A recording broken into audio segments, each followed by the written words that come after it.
Okay, I've been reading a lot of comments under this video that I did about the supposed good cop who got fired for supposedly standing up against tyrants and tyranny. The title of the video is Good Seattle Cop Fired for Viral Freedom Video. Now, when I originally uploaded the video, I forgot to put quotation marks around the word good and freedom. And I want to admit that the first time Trish and I listened to this video, we were probably looking at the screen like horses staring at a new gate. While some of what he said seemed a little off and weak, like his misuse of the word anarchy and being afraid that the tyrannical actions of law enforcers would wake a sleeping giant, that's Americans, where Americans won't tolerate having their rights trampled anymore, and law enforcement officers will have their ability to enforce the law stripped from them in about 10 minutes. Both of these actions would be a net positive for the people, but he kind of paints it out like it'd be a negative thing. Here's what he said. And that's what I'm afraid of. I'm afraid that these actions are going to wake a sleeping giant, i.e. the American people, okay? They are going to be put in a position where they won't have their rights trampled anymore.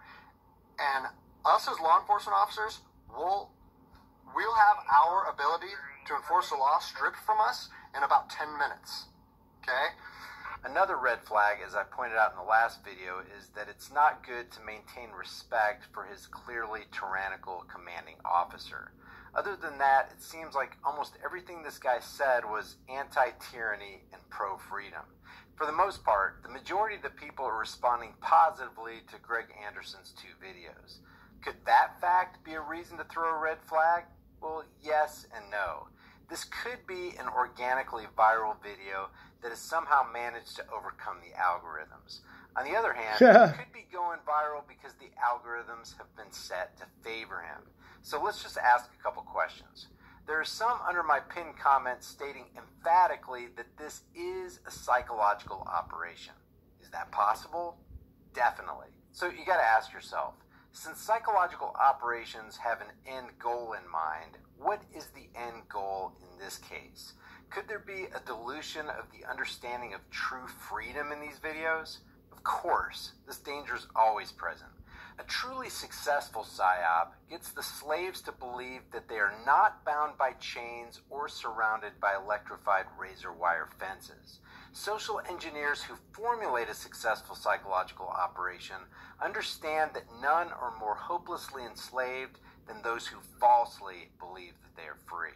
So this could be a psychological operation by him tipping his hat to the tyrannical commanding officer while at the same time claiming to be doing what is right and expressing disdain for tyrannical cops. What we have in both videos are some pretty stark... Now, I was going to post a video. He posted a second video where he is put on administrative leave and told to take the video down. So I haven't uploaded that one. We're kind of jumping over that one and going right to how people are perceiving this, which the numbers, the 33s and all that did. Coincidences, there's way too many coincidences. But anyhow. Contradictions. But is it possible that this respect that he still has for his commanding officer is simply a mistake on his part as someone who's just escaping the clutches of extreme state-run authoritarianism and he just needs more time to cleanse the BS out of his mind while he makes his way through his journey like the rest of us? Yeah, that could be happening as well. And we have to be honest with that fact. Others in the comments section brought up the fact that he mentioned 3 several times in the second video. He was contacted 3 days after the initial video upload. He was then contacted 3 hours after the video went viral, and he has 3 kids. And his Instagram name ends in 33, while his wife's name ends in 333. 33 is the number for Freemasonry, and virtually every police department around the country has operated as a Freemason, anti-freedom, pro-tyranny. Now, one of the reasons I'm doing this is because I've made a video on Masonic numbers and these police officers locally wearing those numbers. The bike cop, Jerry, I've never read the Constitution, Clark. if that's his real name, the bike cop. He went by 33, but... And then there's always Officer Wood. Organization.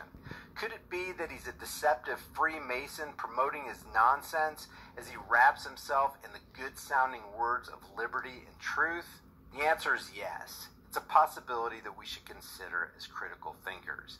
Is it a possibility that him having 3 kids and that he was contacted by his command 3 days after the video and that he and his wife had other reasons for putting 3s behind their name on their Instagram accounts?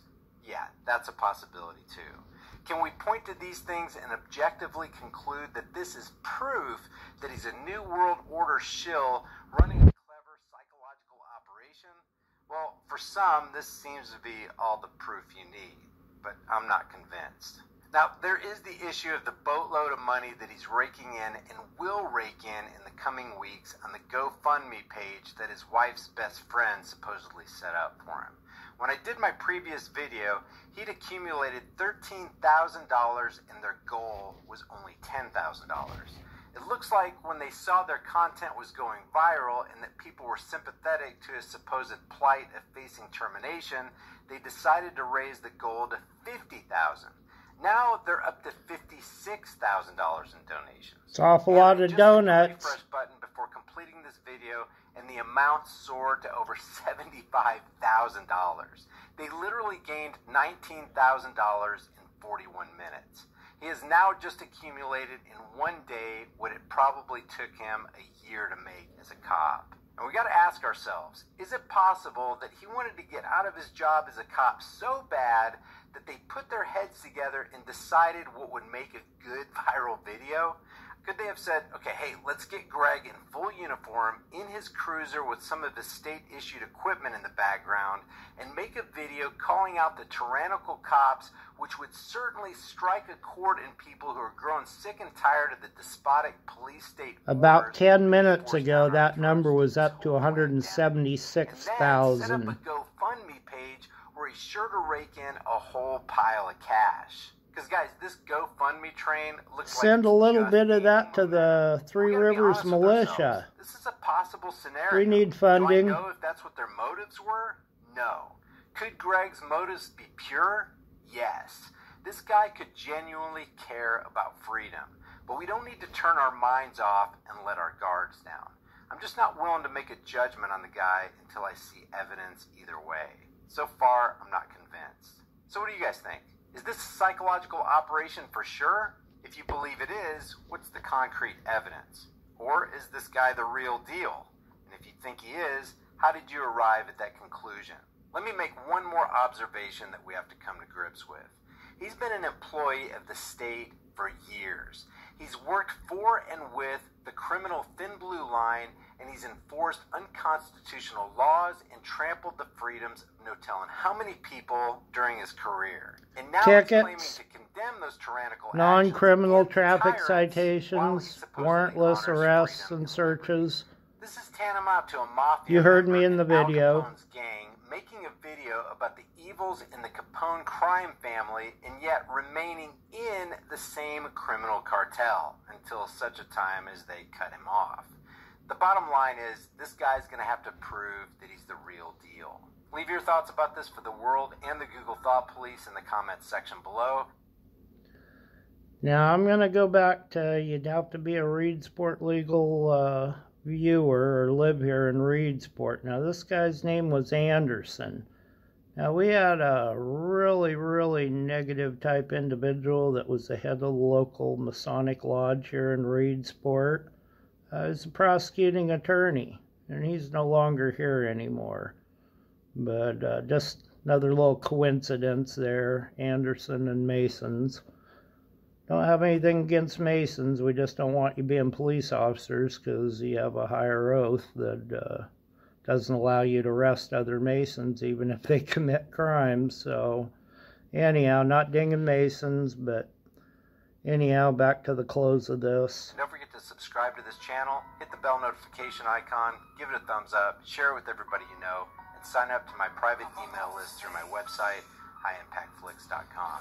If you want to support this channel, grab one of these hard-hitting, conversation-starting shirts from the shirt store. Your purchase helps me produce more content. I'll see you guys in the next heavily censored shadow ban video. Well, who knows what's going on, guys, whether this is a good guy or not. I tend to think... I was really happy as an Oath Keeper to see someone on their side actually trying to build a bridge. And his whole statement could have, but it looks like it's going to go awry. We'll stay tuned on this and find out more. Take care, light and love. We're going to win this battle, guys. Truth always wins out.